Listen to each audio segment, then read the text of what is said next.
Okay, good evening, everyone. We're going to go ahead and get started. Thank you all for being here tonight. Um, my name is Stephanie Torres, and I'm the Exhibitions Project Manager with the City of San Antonio's Department of Arts and Culture. It's my pleasure to welcome you all tonight to this Artist Talk, which is part of the programming for our current exhibition From SA to SA, which is currently on display at Centro de Artes Gallery here in San Antonio, Texas. The exhibition was curated by San Antonio artist and educator and our moderator tonight, Guillermina Zabala. And we were so honored to work with her on this powerful exhibition. If you haven't seen it yet, it will be on view through December 30th.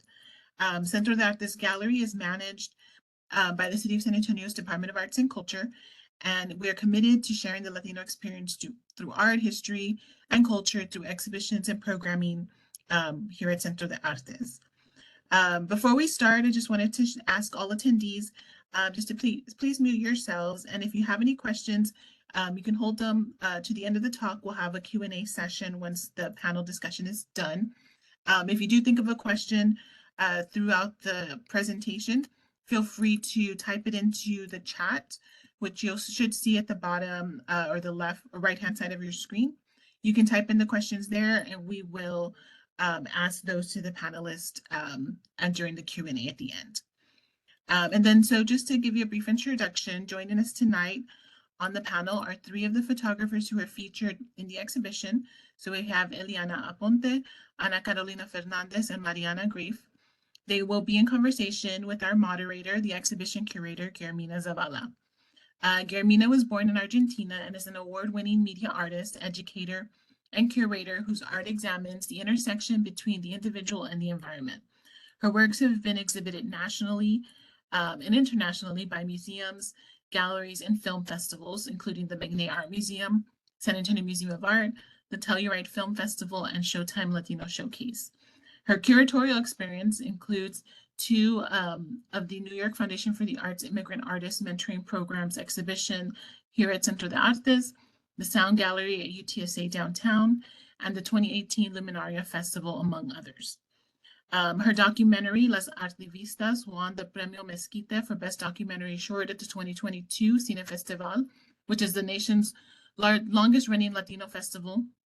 And her feature documentary, Juanito's Lab, was the opening film at the 2021 edition of the festival in its out-of-competition category.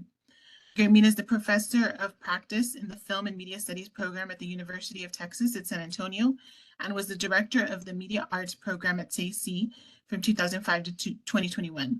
She has a Master of Fine Arts in Media Studies from the New School and is currently working on her dissertation for her PhD in the Doctor of Arts program at the University of La Plata, Argentina. She's the recipient of numerous accolades, including the Media Arts Distinguished Thesis Award from the New School, the Rick Liberto Visual Arts Award, and the City of San Antonio Individual Artist Grants, San Antonio Artist Foundation, and the NALAC Fund for the Arts. So now I will turn it over to Guillermina to help us to introduce the artists you will hear from tonight. Thank you.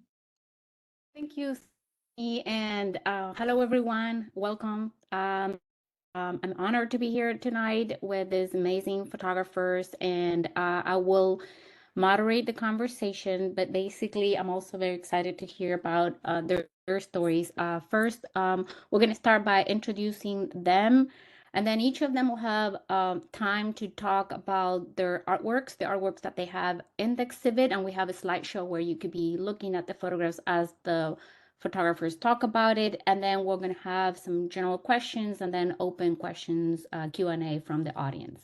So I would like to start by just reading briefly their bios so you get to know a little bit about them.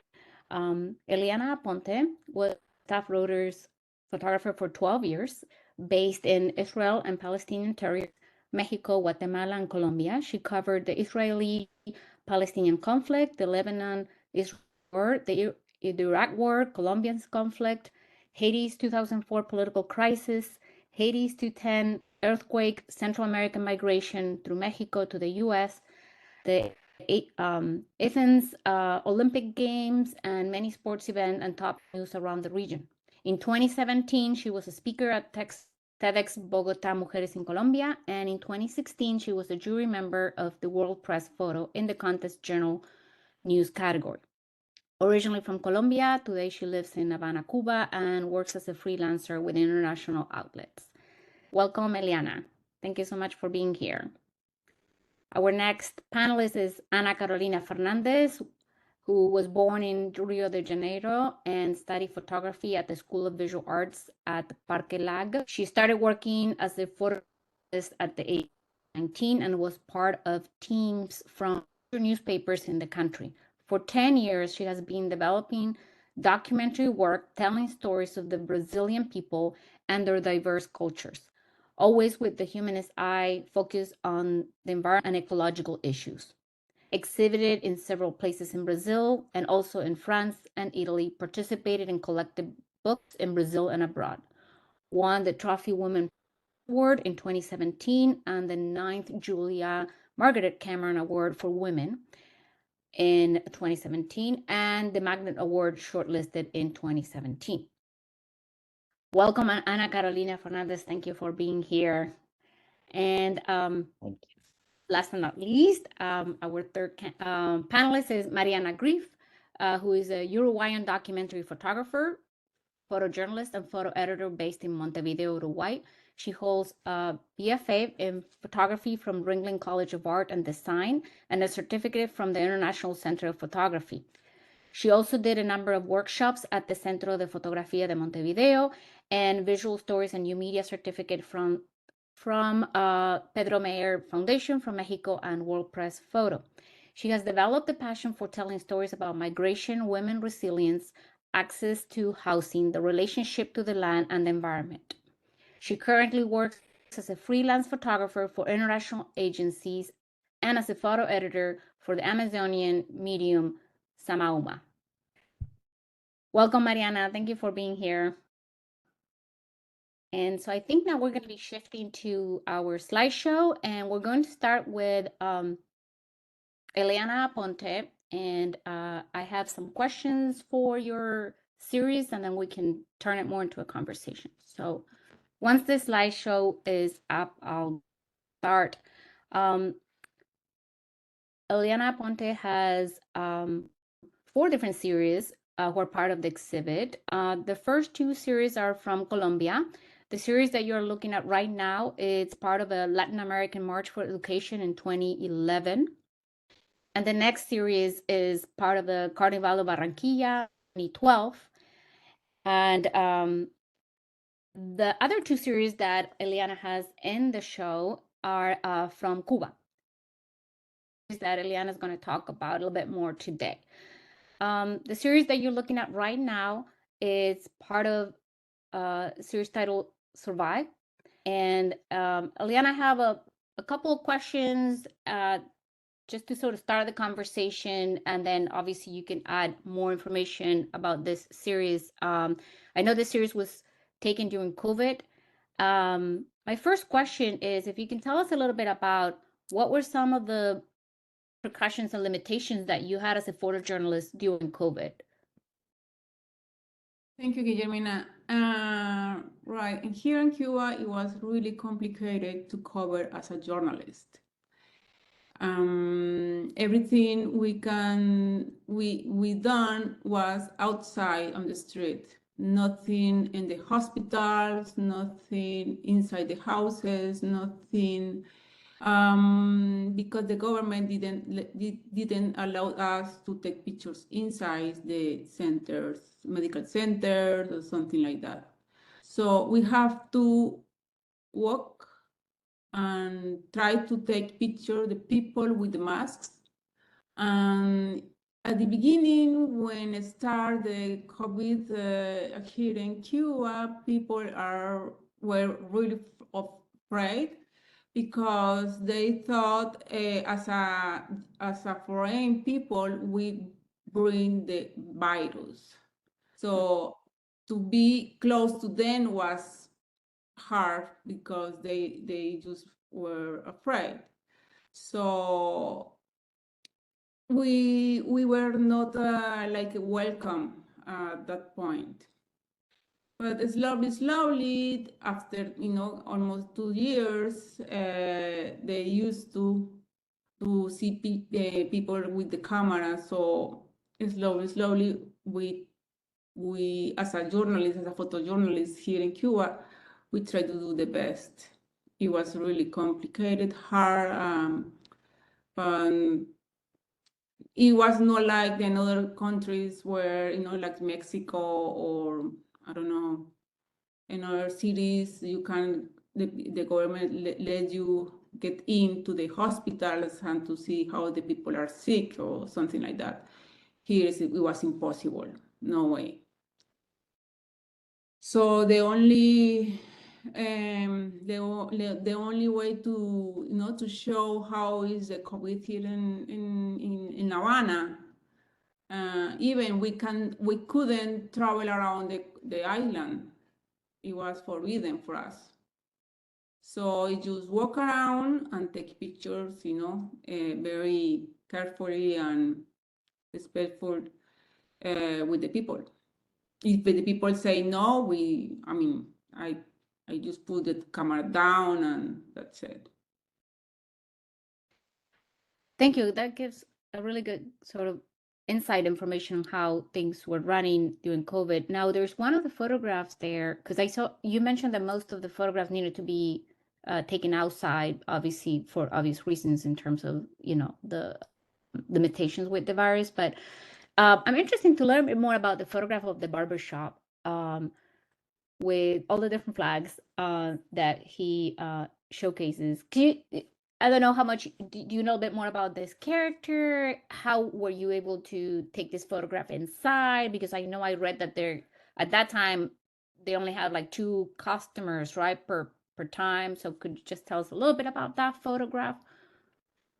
When I saw the flags, American flag and Cuban flag, I say, this is a nice picture. So I asked him if let me get in and say, of course, the Cuban people are so lovely. So, of course, you can get in, and you are not afraid, if I have the virus or something like that, and say, no, no, no, no, it's okay. If we are just us, it's okay. It's like for him was like an honor to I'm taking the picture of him. Mm-hmm. So it was lovely, and they like say I have to work because I have to eat, and I cannot close my shop because the virus. And so people here is trying very hard to find food,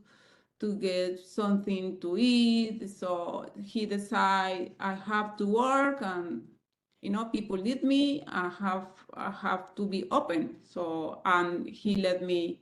That few people let me, like him, let me get in to the shop. Did he tell you a little bit about the story behind the flags, including the Barcelona He, soccer flag, and then you have like the England, Cuban yeah. and American. It's like, is there a story behind that?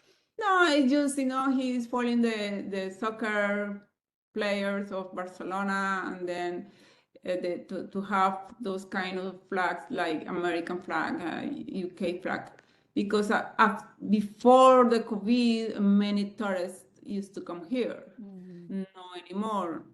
So at that point, he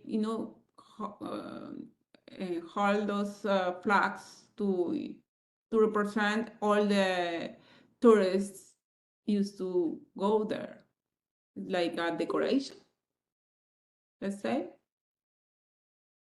Yes, that makes sense. Yes, yes, yes. Mm-hmm. Is there anything else you want to mention about the series before we move into the next one? Um, no, I just that time, 2 years, it was, first year was really hard to understand like everybody, how bad was the virus.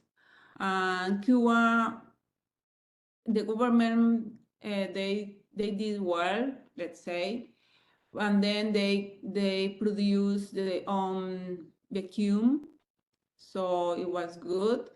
And the second year was really tough because no tourists, the economy was down, it's down, it still is down, and no tourists are coming, no business, everything is start to close, and so after we are under embargo, Cuba is under embargo from the United States, pandemic situation, and then Cuba now is in the list of the terrorist patrocinadores countries. So the situation is critical. The economy is very, very bad. So hopefully it's gonna change someday, and so at some point, I hope so. Yeah, definitely. I hope so too. We can move into the next series, The Long Way to Go. And I know this series you wanted to capture Cubans using the train, the ferrocarriles, and you mentioned that this is something that existed in Cuba for many years, but recently there was a plan to remodel the train, and so you been capturing since 2013 till 2019, or I don't know if you're still maybe documenting part of that. Could you just tell us a little bit about what was that experience of documenting people riding the train, different type of trains, and through so many hours, and then also throughout all these years? What were some of the changes that happened that you noticed? Yeah, well, when I arrived here to the country, I noticed this is gonna be a good story, but it has to be a lot of patience because it's not easy to do it.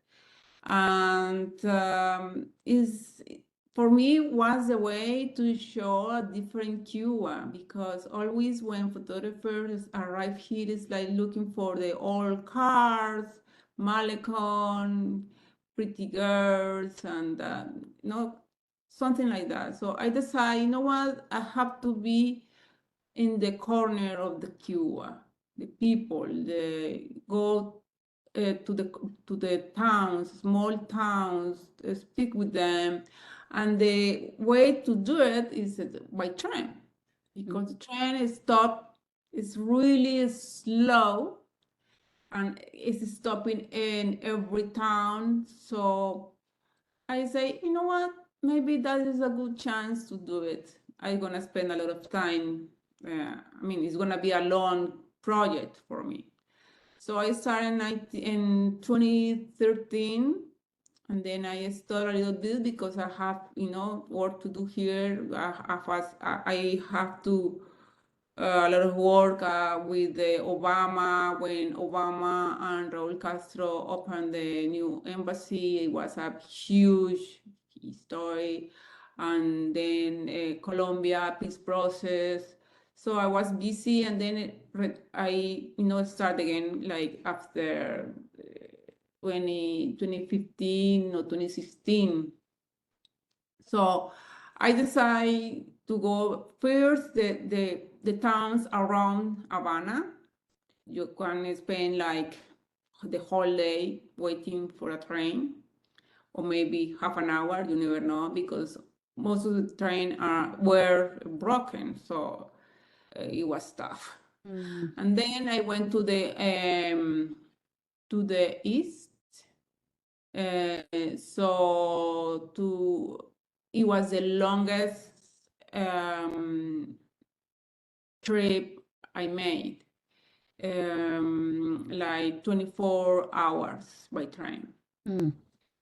It was interesting, very hard, but it was nice because you can see all kind of image and during the trip, and you talk with people, and people, the Cuban, the most beautiful to be here is to talk with the people. People are so friendly. When they are not afraid, they are so friendly, open, and most of the people from the towns, the small towns, like the countryside, people are so nice. So it's like you are part of their family. So it was really beautiful to, I didn't ask for permission to the government, because if I did, maybe I'm not gonna get it. So I am dark. I pass like a Cuban person, so for me it's easy to move around. So when I don't talk, people think I am Cuban. So for me it was easy in that way. And then I think I made the project. Unfortunately, I couldn't, because they renew all the trains. Now they are different. France and China gave the new vagones. How do you say vagones? Trains. So it's different environment to choose. So I decided to stop it, and I think I have plenty of pictures, and the experience was just I think is the most touching project I have here from Cuba. Thank you, and I do agree, and I wanted to also for everyone that this series it's a really extended large series, right? So these are only few photographs that were selected for the exhibit, which was a very difficult job to do because all the images were incredible. So, and I could see that. So the photograph on the left, that one has the train that is remodeled, correct? Yeah. That's how, okay. That's how now the train's in remodeled. Okay. Yeah. Um, See, yeah, and that photographer specifically, I'm interested, like, did you want it to, this is interesting that you capture uh people in the car and the train. Was there a specific sort of intention when you found that sort of um that kind of perspective of the photograph that you were able to get there? Was there any specific intention behind this in terms of like people from sort of different sectors of society? no, just that day I was lucky. I was trying to to shoot all the new wagons or trains, and then look around.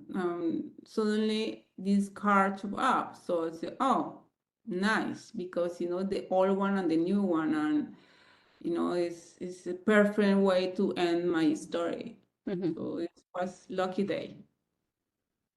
Thank you, Eliana. It's been really good to hear your stories. We're going to move into Ana Carolina's work. And Ana Carolina has two different series also in the exhibit. Carnival in Favelas is the one we're going to start with. And this is some of the photographs from the series, actually. In the exhibit, we have a bit of a larger oh, actually, we have two slides on this, right? Yes, we're going to start with the first one. So one of the things I really like about this series, Ana Carolina, is the fact that we don't see this type of carnival very often. So question that I have for you is, are these carnivals in the favela usually covered by mainstream media in Brazil? Hello, hello everybody. Thank you very much. Good evening. It's a pleasure and an honor to be here and also to be in this show. And no, it's not normal. The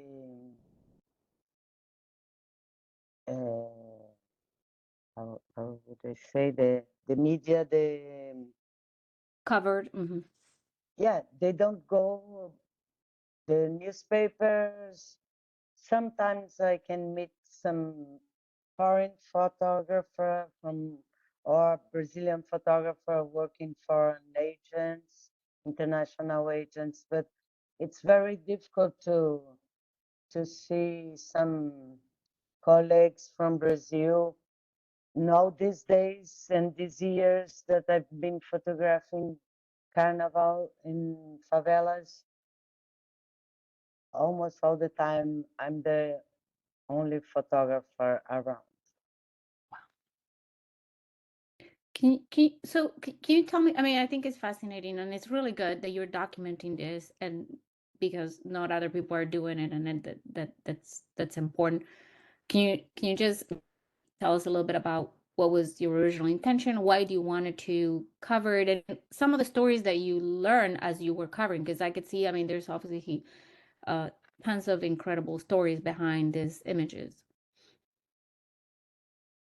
And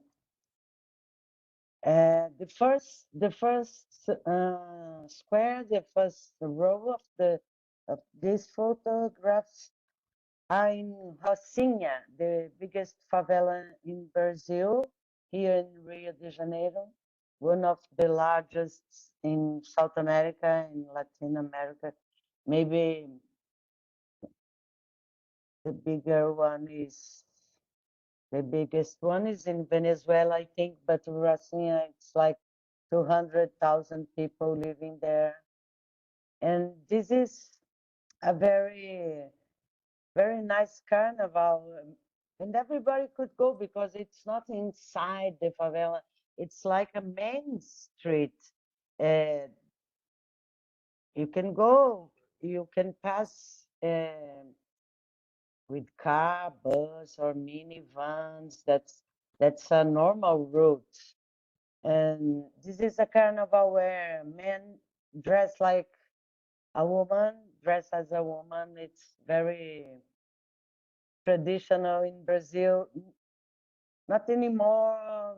It's not like maybe 30, 40 years ago. That was very traditional, this kind of carnival where men dress as a woman. But there is still some. And when I knew they still have this celebration or this ritual, this traditional. I wanted to go there like 6 years ago, and I had my camera and I asked, can I photograph? And they said, oh, okay, no problem, no problem. But the second year that I was there, one of these guys that I know, they said to me, oh, if you want, because they started inside the favela, where the main guys of the traffic, the KG, like they started up there, and then they go down, and after they go up again. And one day he said, no, you are you are our guest. Okay, you can go with us, no problem, no problem. But you cannot take any photographs because there are going to be a lot of guns.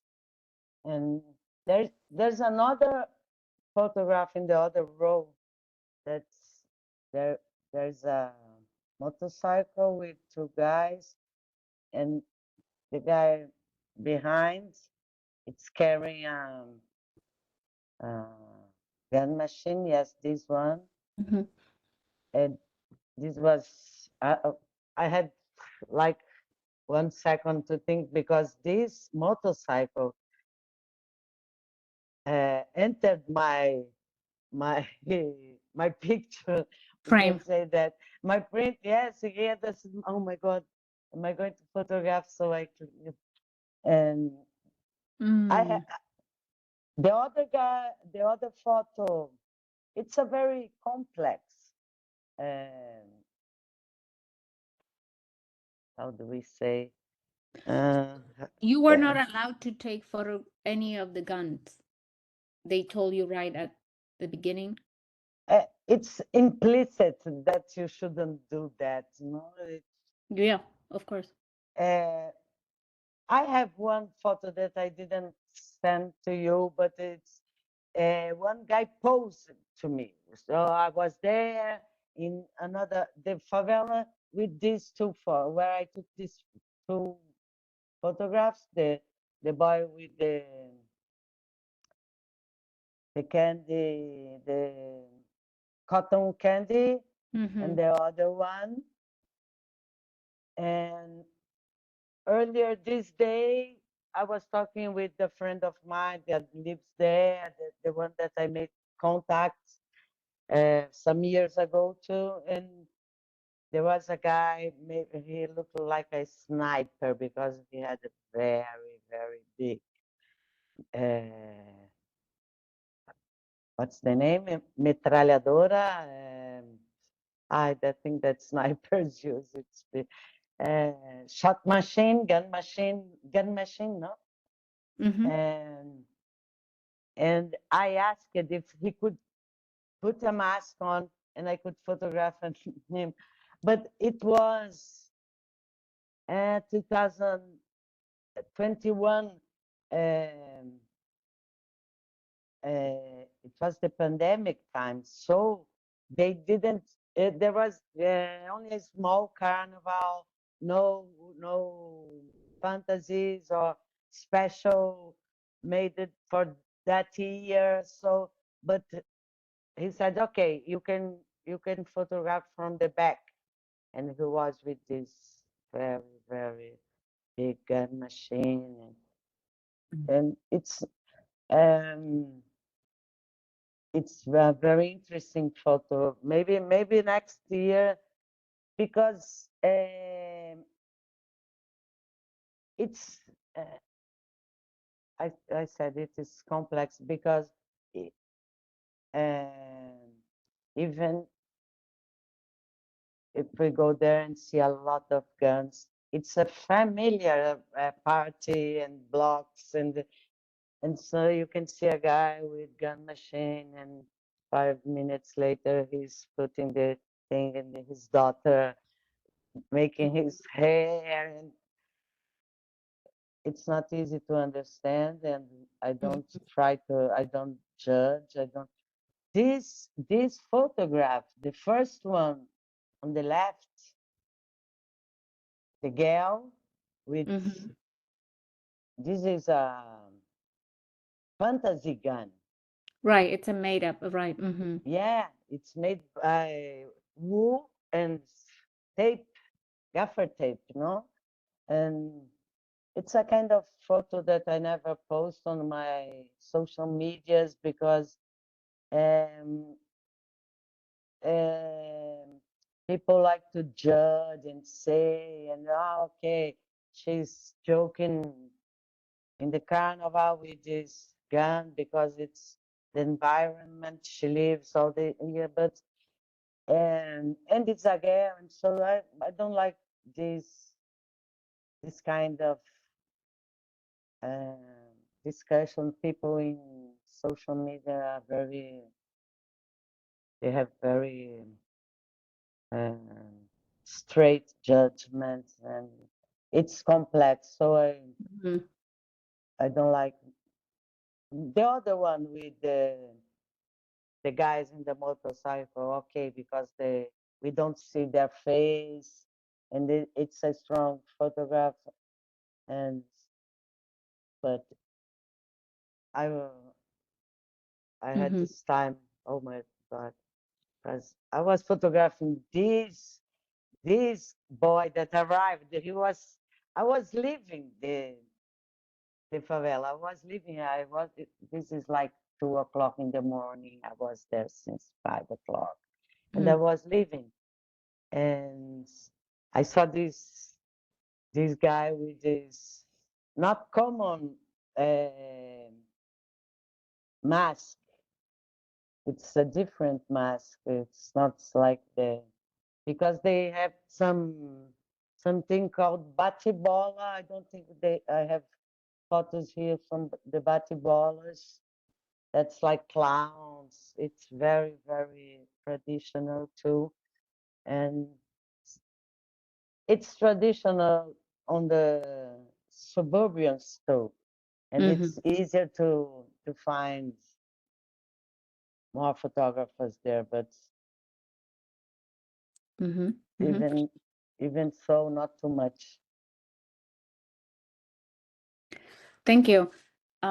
We might come back to this a little later with some questions from the participants, from the audience. I want to move into your next series, which is Brazil, the representation of the resistance. And this was done in 2013, 2017.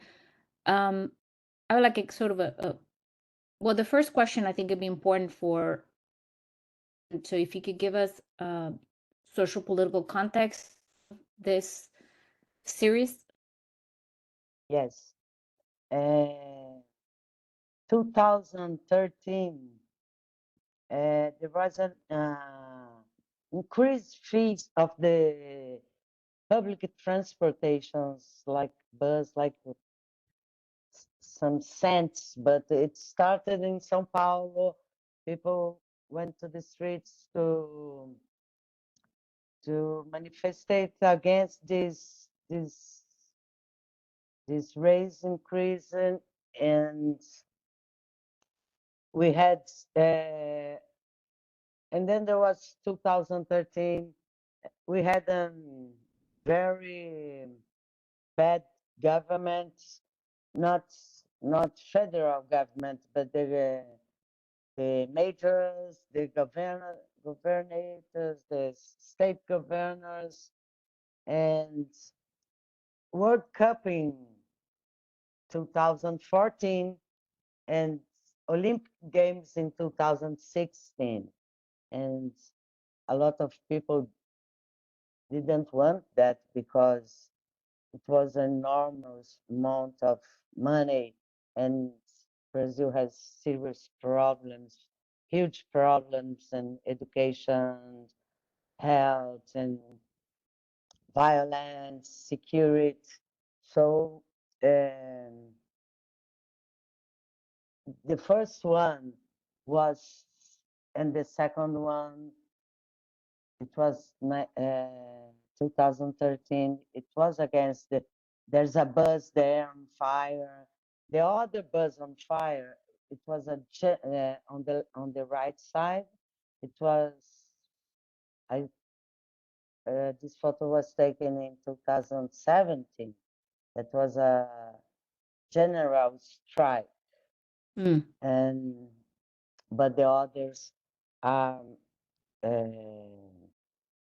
we don't want World Cup, we don't want Olympic Games, and people stood in the streets almost 2 years, almost once a month, once a month, or 2 times in a month. As I mean, we know that as a photojournalist, you, and we see especially a lot of the photographs taken during protest, and even you mentioned in the favelas violence, right? So as a photojournalist, and I know you've been working for so many years, so at this point you'll be like, oh yeah, I'm prepared. But could you just tell a bit about, like, yeah, so how aware you are of the risk that you take as a photojournalist, right? And how close have you been any close to any type of, injury, or being in a place where, like, could be a slightly scare, right, for your life, because you are taking risks. So Yes, the first, as I was not working for anybody, I was no agents, no newspapers, no local newspapers. 90% of the time, the first day I could go I was working for FIFA in 2013. Um, the sponsors of FIFA, I had this commitment with FIFA. I could not go to the first manifestations, and the first time I was free to go, I didn't have mask. I didn't have helmet. I went to Sergio Cabral house. That he was the governor of Rio de Janeiro, the state. And I remember to to talk to myself to think, oh great, maybe I can try to do some poetry. I'm not working for hard news, but the same day, like 10 o'clock in the night, there was no photographer anymore because everybody has gone. There was very few people, and I, it, maybe there were two or three photographers there, and I don't know why everything was quiet, but people provoke the policemen and provoke, and they are not very emotional, prepared to be provoked. So out of the blue started bombs, bullets of rubber bullets, and then it was in by the beach, the most expensive square meter in Rio de Janeiro, and gas. And oh my God, and I remember to think, oh my God, I go out of photojournalism, but photojournalism doesn't go out of me.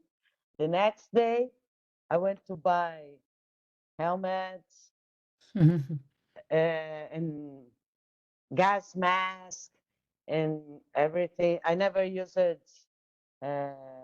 bulletproof colette vest, but yeah, I it's dangerous. It's dangerous. Uh, this picture on the right, this burning bus,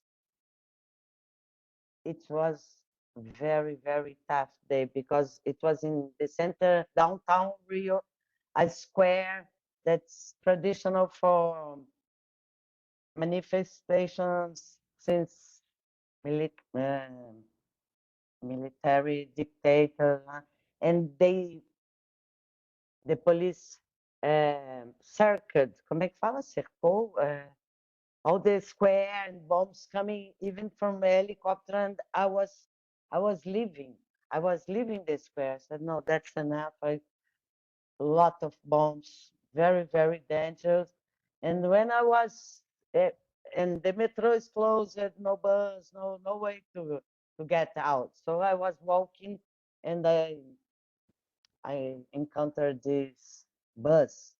There was nobody there. No, I don't know who took fire in this bus and the other one that I photographed. I entered very quickly because this, of course, this bus I entered, it was already burned. So I entered to photograph the other one. I like to work with wide angles. So I have to get close to the, I like to be in the front. I don't know, I like that. I'm not so young anymore, but when it started, I, I I had to be there. I wanted to be there. It was a social, was a very important issue, and I don't know. Oh, that's good. That's good. Thank you so much. Ana Carolina, I think this is very good. We're going to wrap up here, but then we'll probably come back to some other themes related to the series. We're going to move. Thank you so much, Ana Thank Carolina. you. That was Thank you. really good to learn more about, especially that story and being so close. We're going to move into Mariana Greif's work. And Mariana has a series called Nuevo Comienzo, The New Beginning. And there's two slideshows. So, I mean, two slides. We're going to start with the first slide. And I know, Mariana, that you work with other photographers as part of this series. Was it collective, right? Could you tell us a little bit about the experience of working in a collective, but also could give us a little bit of a context on the social economic of this series specific. Hi everyone. Well, this project started when the pandemic hit. There was a boom of poverty, like it happened all around the world, and there were many people that couldn't pay the rent anymore. So there was a group of people that decided to squat this space that was on the outskirts of Montevideo. And I saw the people on the middle row, top photo, doing protests. And I told my colleagues, I was working at a newspaper, La Diaria by then, and I told my colleagues that we were also like very confused on what we could do, if we could be outside or not. The beginning of COVID that happened, like Eliana said, to everyone.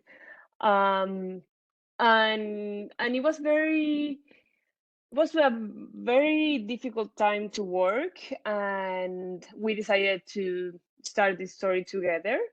So we went in there, and also the same thing, we started talking, and at the beginning it was only in open spaces because of COVID, and then we started to get in. And I think it was very important to work as a team. I couldn't have done any of this by myself on one side, because it was all very, like, we didn't really know what we were doing and how dangerous it was to be with other people, to expose ourselves or to expose others.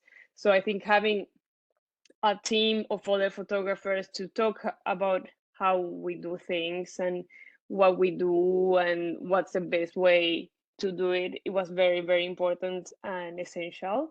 And I think also for me it was a very important experience, because usually as a photographers we work, it's very lonely, and or at least how I had been working until then. So you're yourself with other people that you're photographing. You're going from one place to another, but it's always you by yourself, sometimes with a reporter, but many times you by yourself. So in this occasion, I think it was very wonderful to see how it worked to be with other photographers, and also, besides going there together, coming back and looking at the pictures and seeing, what works and what doesn't. I think also for us it was very important on to discuss how to show poverty and how to show dignity in poverty. And I think those discussions were with them, and it was very important to do it with them. And then at the beginning, we're going the three of us together, and at some point, each of us decided to pick different areas or different families, and I saw myself choosing to photograph women that were raising their children by themselves, which is something that happens all around the world and a lot in Latin America. So I decided to focus on these families with women, and they decided to do other stories. So, but I focus on the women, and as I at the beginning, we thought that their story was about COVID and how poverty developed with COVID, and but then we continued doing it, and it was something that grew from COVID to something else about poverty in general and how the poverty affected these women in my pictures, at least. You mentioned, because that was going to be one of my you about the fact that you decided to focus more on women and their kind of specific daily routine, which I think that's one of the great things about the series, right? Because you really are able to capture intimate portraits about this woman. Can you maybe tell us about any specific story about some of these women, family members? Yeah, well, I think I I I go close to them because many of them were very active leaders in the community.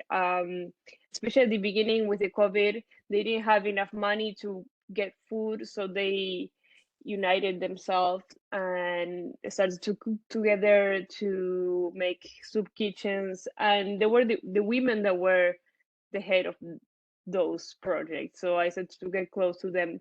And for example, Tanya, which is the woman on the right bottom, she, until that moment, she lived with her family. She had two kids from different fathers that weren't taking care of them. So she was alone with her kids, and she was living with her family in a house. And at some point, there were too many people in the house, and someone had to go. And she said, like, okay, I had enough, and I want to be independent. And she heard about this place, Nuevo Comienzo, which is new beginning, and she went in there. Many of them, or if not all of them, came from violent relationships. Some of them were escaping from violent relationships. The other picture on the left bottom, Romina, she escaped from a violent boyfriend Mm. who was the father of the youngest kid she had. And she also heard of this place, and she was like, okay, I'm gonna try. This is gonna be better than being with a man that hits me and my children. Mhm. So yeah, I think besides poverty in itself, there was a lot of problems with men in general, and patriarchy as well, in the reasons of these women living in there. Mhm. Now, as a photojournalist, or as a documentary photographer, in this case, particular assign what I guess in moving from an assignment to be more of a personal project, because you spent a lot of time with them, right, and going back to, and so seeing them through time. Um, do you feel at any point sort of like the urge to like use this format, use documentary photography to help them advocate for their living spaces? Because I know their space, I mean, there's not guarantee that they can stay there, right? At any point they can be kicked out. So it's just kind of interesting to see about how do you feel about, like, am I going to be able to help them by documenting their lives?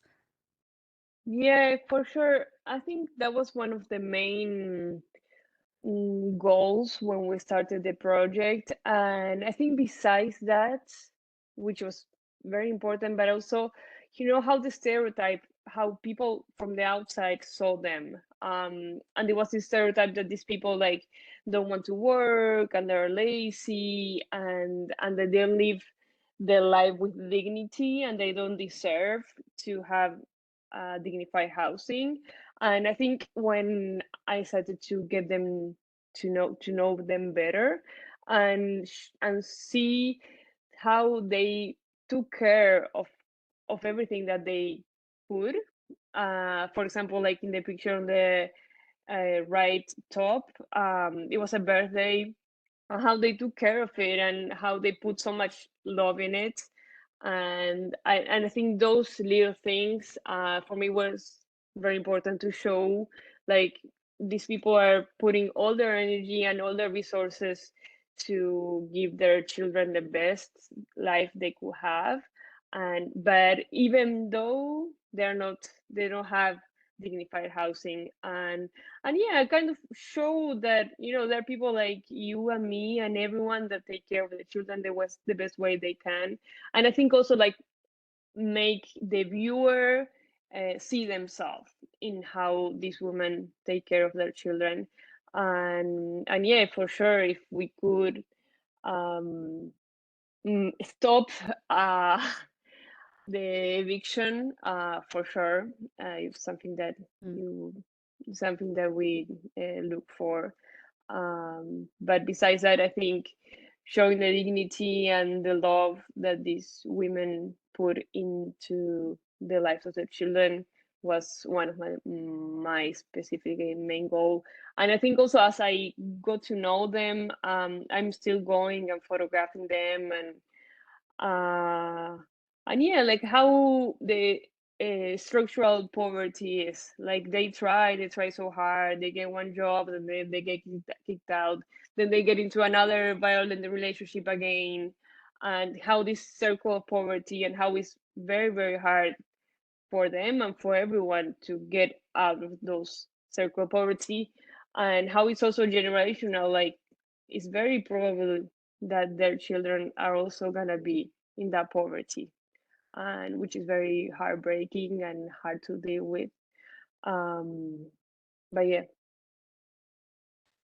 And I know you mentioned that you definitely spend a lot of time with them. So this is a little bit more of a general question. It could be about this series, but then maybe another series you've done. How do you build that trust, right? How do you build that trust with your subjects? Yeah, it's something that it's hard at the beginning, especially like you go into a story and you're like, yeah, I need to photograph and I need to tell this. Then you, at least I get very excited with, powerful stories that I see, and I feel the need to show them. But at the same time, to get that intimacy that I feel like I need, you need time to listen and to not photograph. And I think the first times that we went, we listened more than we photographed. And we, I don't know, play with the kids or drink mate or drink some tea. And I think that's a very important part of our job as well, to listen, and also from those conversations to start to build something together, and to stop being about what I'm seeing, but also what I'm seeing from what I'm listening, and to try to understand more the reality of these people. And for example, the picture of the birthday, they invited me. It wasn't that I went that day. They invited me because I was part of their dynamic, and I think that happened because I took the time to listen and to play with the kids, and also to give them pictures. Many of them, the majority of them, didn't have any pictures printed, and they had pictures in the phone, but the phone got stolen, or they lost, I don't know, they didn't have more space in the phone, so they didn't have that family album that at least I was used to having. um so yeah, I think it's kind of like they give me a lot of their time and a lot of their trust. And it's I give them also something for them to keep, and giving printed pictures, it's something that I do quite a lot, and I very like to do as well, kind of as a trade, for them, but also it's also a way to get closer, and for them to get more confident with me, and to invite me and to open me other more intimate spaces. Thank you. That was really good. It was really good to hear more about the specific stories and understanding more about your process with this series. So thank you all of you for sharing specific comments about the photographs. So before, I do have some general questions, but before I do that, we wanted to open up to our audience members, and if anybody has questions for all of them or specific questions for one of them, good time. You can write your question in the chat, and we'll wait a little bit. And if nobody has a questions, I do have a couple more general questions. But since now audience members were able to listen to your work, your stories, they're a bit more familiar with some of the photographs, they might have some specific questions. So this is the time, if anybody has comments or questions, you can write it on the chat.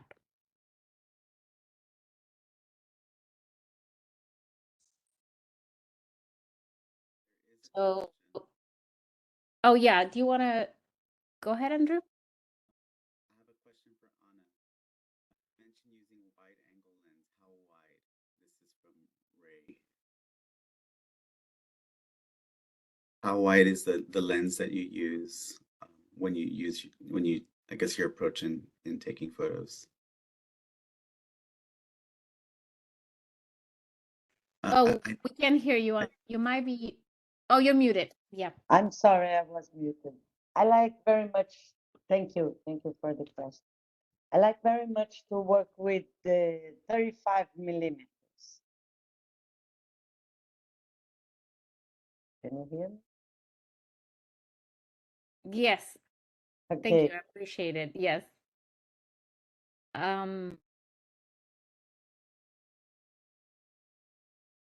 I do have another question. I mean, I have a couple other questions while we wait if other people have questions. So one thing that I would like to hear from you is what's your full process of work, like from concept or assignment to publishing the image, right? And I mean, not need to get too technical, although I know there is some people who are photographers out here that might want to hear more about it. But yeah, anybody wants to answer that? Like, I just kind of wanted to know more about the whole process of, yeah. And that's for anybody. I can start if you're okay. Okay. For me, it depends a lot. Many times, a project starts with an assignment or an idea that I have, and I work on it, and then I pitch it to a magazine or a newspaper. And other times, I get assigned by magazines, but it's the least. I think the most common is to start a story with something that you care about, or yeah, that it's around your life, or something that you search for, and then you try to sell it. I think in my experience, many times it's frustrating to get many no's. But then when it works out, it's great. With this project that I'm showing here, I had the opportunity to show it in many different spaces that I didn't really expect to happen, and it's been very rewarding. Yeah. Thank you. Okay, I can answer. I I mentioned when the first time I went to the manifestations. The first day, this one that I said that I didn't have helmet or mask. Then the, the photojournalist appears. No, there's one photo that I was trying to do some poetry, but then it turned in a very hard news, factual news and hard news. And I was going home, and I said, "Don't like 11 p.m." I said, "My God, what am I going to do?" Then I texted a friend of mine that was sometimes he's my boss. He's the editor photographer for Reuters in Brazil, and I texted him, "Sergio, do you want these photos? It happened like that, that, that." "Yes, yes, please send me right now. Send me as soon as you get home." I have uh, long-term project that I did with thrombocytes that I took 3 or 4 years to show, to expose, and then to expose in England and in United States, and then there were 5 years later it became a book. And but when I started, it's because I wanted to do that. I had that opportunity. It was a subject that I care about. I have this interesting interest, and then it happened. But sometimes I am on assignments. But I like nowadays. I like to think about my ideas and go and try to develop it with no time, but it's not always possible. Mm-hmm. Thank you. Thank you. Oh, Eliana, you're muted.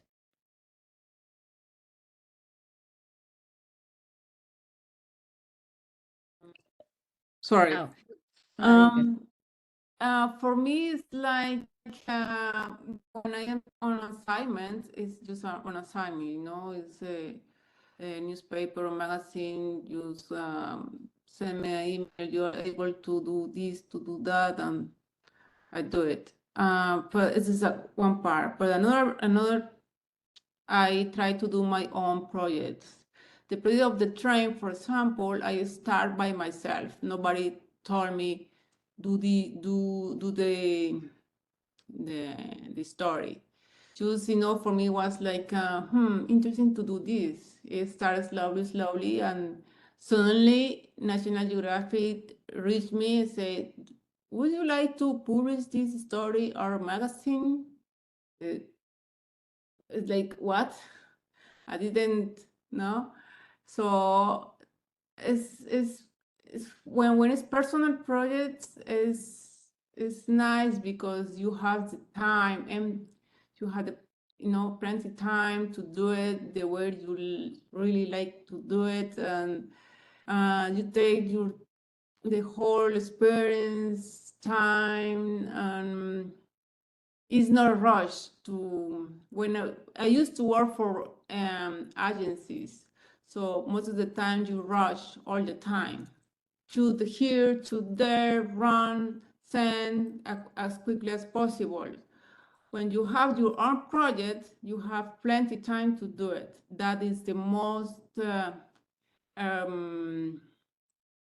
interesting, and it's like it's a gift when you have the time. Yeah. Because you can spend no matter what. You can talk like Mariana say, but you can talk you talk more than you should because you have to trust, people trust you. So it's the only way. That is the personal project, I think, is the most valuable work we have. The assignments, it's like you rush, but the personal is like it's very satisfactory. How do you say? Satisfactory. Yeah, Yeah. perfect. Yeah. Mm-hmm. More rewarding. Yeah, because it's more something that started from your interest. Exactly. I think we're going to move into, thank you. Oh, that was really good. Thank you for sharing those We have a couple of experiences. questions. Yeah, we have some questions from the audience. So this one from Mariana. Do you ever use a flash? Some of the images seem like it might be a flash, but it could just be natural light. I do use a flash sometimes, but I also try to make it seem like it's natural light. So, so yeah, but I do use a flash. I think it's a very powerful tool sometimes, especially in these houses. There was many that didn't have windows, or at the beginning they didn't have electricity, so it was kind of flash or nothing. So yeah. Great, thank you for that. And then now we do have a question for everybody. Who would you say is your biggest inspiration or influence behind the style of your work? And by style, I mean the way you take photos and make your art projects. Mariana, if you want to just lead with that, and then we can piggyback off of.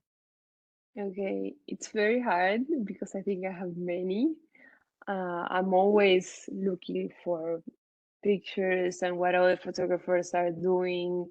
And I think also I'm very influenced by, besides other photographers, the films that I watch, the books that I read. I think a narrative is, we make narratives from images, but it's also very inspiring how other writers make narratives.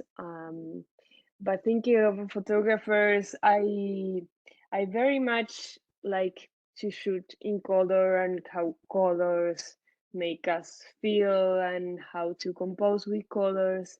And in that way, Alex Webb is one of my biggest reference. And then Alessandra Sanguinetti is also one of my biggest inspiration, how she uses color, but also how she gets close to people that she photographs and the portrait that she makes. Yeah.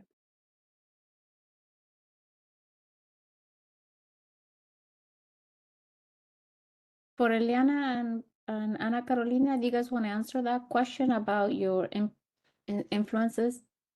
Yes, sure. And well, I have many inspirations and many. In Brazil, I like two photographers that are incredible. They are not Brazilian born, but it's Maureen Visiliati and Claudião Dujar that are very important. They are like 90 years old today. I like very much Susan Maisel. It's very, in the photojournalism, it's a big influence and reference for me. And also Diane Arbus. And Oh, yes. I like Diane Arbus very much. And I like André Kertész and Man Ray and these modernists. I think they are very up to date, actual. I like the other many Brazilian photographers, of course, Cartier-Bresson. I think it's a passion for all the photojournalists. But who else? I don't know. I like very much a young Brazilian photographer he was in Gaza, now he's in Ukraine again. His name is Felipe Dana. He's incredible. He has this way of photograph that he can be so hard and so sensitive and so sweet as a person, as a photographer. And he's this photographer, like the girl said, that you have time to talk. And this is in a war, it's very difficult. But I don't know. So many. Yeah, that was very good.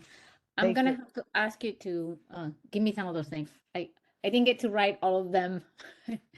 These are thank you so much. Interesting now to see some of their work actually, because I didn't know some of the Brazilian photographers that you mentioned. So that was really good. Eliana?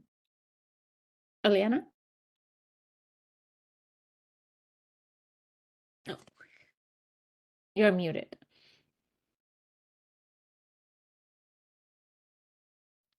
Sorry. There are so many photographers around the world. I cannot. Kudelka, Sebastián Salgado, Susan Miselas. Right now, when I saw the picture from Gaza, I know some of them. It's like it's incredible that job they're doing right now. My biggest inspiration is my husband. My husband is Ramon Espinosa. He works for AP. The way he looks is unique. The light, the details, the way the approach is my love for my life. So this is the reason, one of the reasons I am with him. The way, for me, the most important thing is how the photographer look and show the light behind of the scene, the situation, how the photographer approach and respect the subject. I think it's very important to emphasize that, because subject is the most needs to be, we have to respect the most when we shoot. It's not about the picture, it's about the subject. Mm-hmm. It's about the light, it's about what is the story behind. It's not about the picture. I don't know if I'm maybe confused or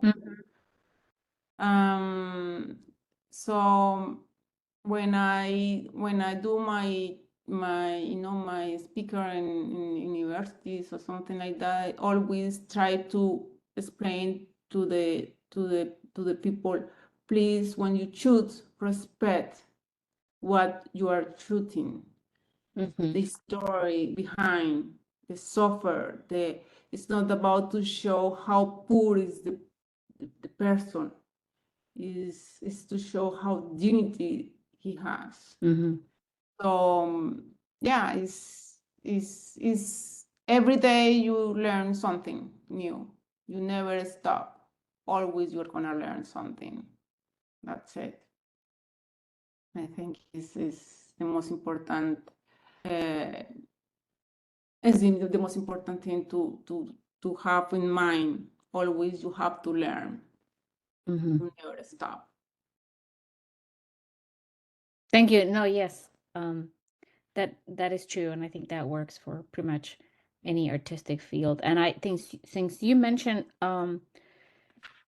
the essence, or sort of like how important it is, the subject, you know, the technical side of it is important, obviously, and then I think that's one of the aspects of documentary photography that I think it's really fascinating, because you are able to not only capture that moment, but doing it beautifully, you know, in a way that it's a piece of art. So how do you do that? Like, how do you able to create that in an instant, you know? And that's it's years of training, right? And I think that is incredible. And I think that maybe takes me to one of my questions.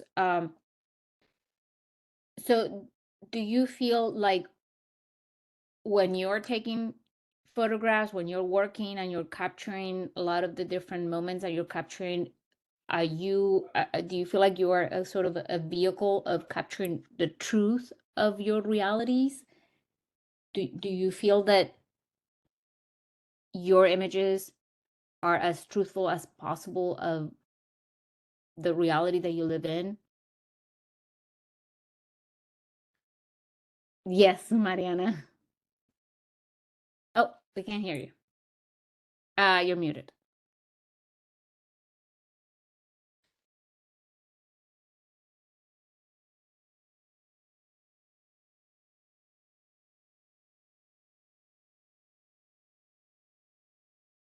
No, we can't hear you. I don't know what happened.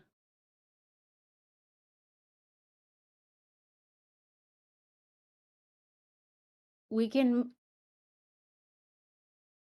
That's weird. I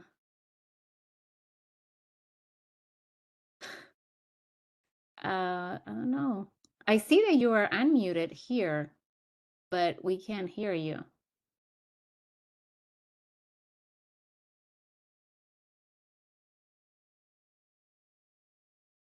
There? Yes. Yeah, I think my headphones weren't working. It's such a difficult question, and I think it's something that we, at least I think we in general think about a lot. I work a lot with agencies, and I think we have the motto of, you know, showing the truth, and I think it's very important to not lie, to not make things up, at least when you're making photojournalism or documentary photography. But at the same time, I also feel like nothing that we do, at least I do, is objective. And I think what I decide to show, it's for a reason, and the reality that I'm showing, it's my reality, and it's the way I choose to show things. So I think it's a very difficult concept, the truth. But I think it's very important as well to try to be sincere with what you're feeling or what you're showing. And I think it's also, you know, the photographer absorbing the reality and making a picture out of it. But I think the photographer is a filter of it. I don't think we show the reality as it is. I think it goes through us, and it has to do with what we're living and how we're seeing things. So yeah, sorry that the answer isn't very clear, but I think it's a very unclear topic for us. No, that was, I mean, that was a clear answer for an unclear subject. Eliana and Ana Carolina, do you guys have any comments on that? I mean, you don't have to, but if you wanted to add any other thoughts in terms of that idea of how truthful these images are, or is it a specific perspective? I like very much the answer of Mariana. It's very complicated, but in photojournalism, we try to show as much as possible the true reality, but everyone has a way of seeing things, and sometimes there is many of things happening at the same time, like in the manifestations, there's police and some riots and everything. It's normal that our point of view goes to here, to there, but it's important not to manipulate it, the truth, because everything is there. We don't manipulate it, but between what is happening and our eye, our point of view, it's always the camera. So I think it's always an interference. But in photojournalism, it's fundamental to show the reality. When I'm doing my own works, my projects, it's another thing. But I have worked for some newspapers in Brazil. One has that state of political view, so more right, more left. And when I was employed, this was very. Sometimes you have to do what your editor says, or go for this way. This is the reality, but our reality, our political reality is that. So I agree with Mariana. It's not always so simple. Yes. So, Eliana? Yeah, I agree. It's not that simple. It's really complicated. Even in the place you are to do journalism depend of the many issues, let's say. For me, is I try to do my best to show what's going on, but sometimes you cannot show all of them because the situation, the government situation or police situation or whatever happen and in front of you. So it's not that easy to go there and shoot when it's journalism. You have to take care of the people you are shooting.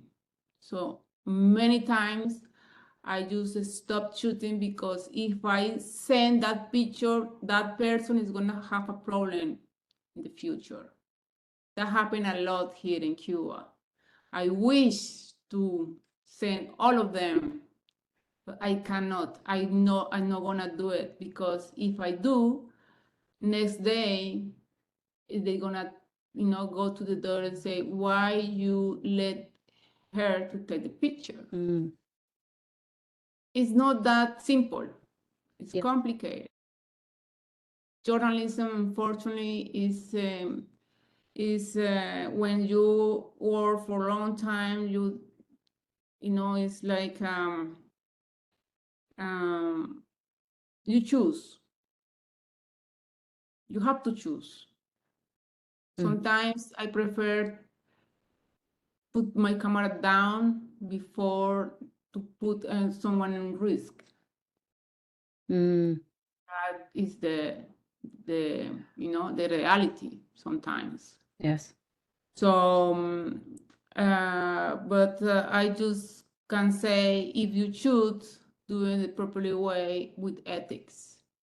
It's not, I insist, it's not about the picture, it's about the story. Yes. It's yes. And on that note, I'm gonna bring it back to From Essay to Essay, an exhibition of Pan American documentary photography, which is the exhibit that you all part of it. And as a curator, for me, it was the same thing. The pictures are important, are powerful, are, you know, well framed, are, you know, beautiful lighting. I mean, everything, and they're artistically and creatively put together. But as you just mentioned, I think the stories and their narratives was really sort of, you know, the thread that connected the work of all of you. And so we're going to be wrapping up the conversation right now, and I want to thank you so much for being part of this virtual conversation. We wanted to make sure that we have the voices from the international artists, and so really thank you for being here, participating, and sharing your experiences and your stories. I also wanted to remind everyone that there is a link on the chat, and that takes you to the digital catalog, and the catalog has the a selection of works of all the 20 photographers who are part of the exhibit. And also it, you know, participants, if you're in San Antonio, if you haven't seen the exhibit, still going to be up till the end of December. And also if you happen to be an educator, and if you're interested in doing guided tours for students and anything like that, let me know. We're doing several guided tours during December and November, so that's another opportunity. This exhibit has a lot of educational components, so that's also another important thing. Stephanie and Andrew, well, thank you so much for setting up this talk. Is there anything else from anybody that you guys wanted to add or mention? This will be a good time as well.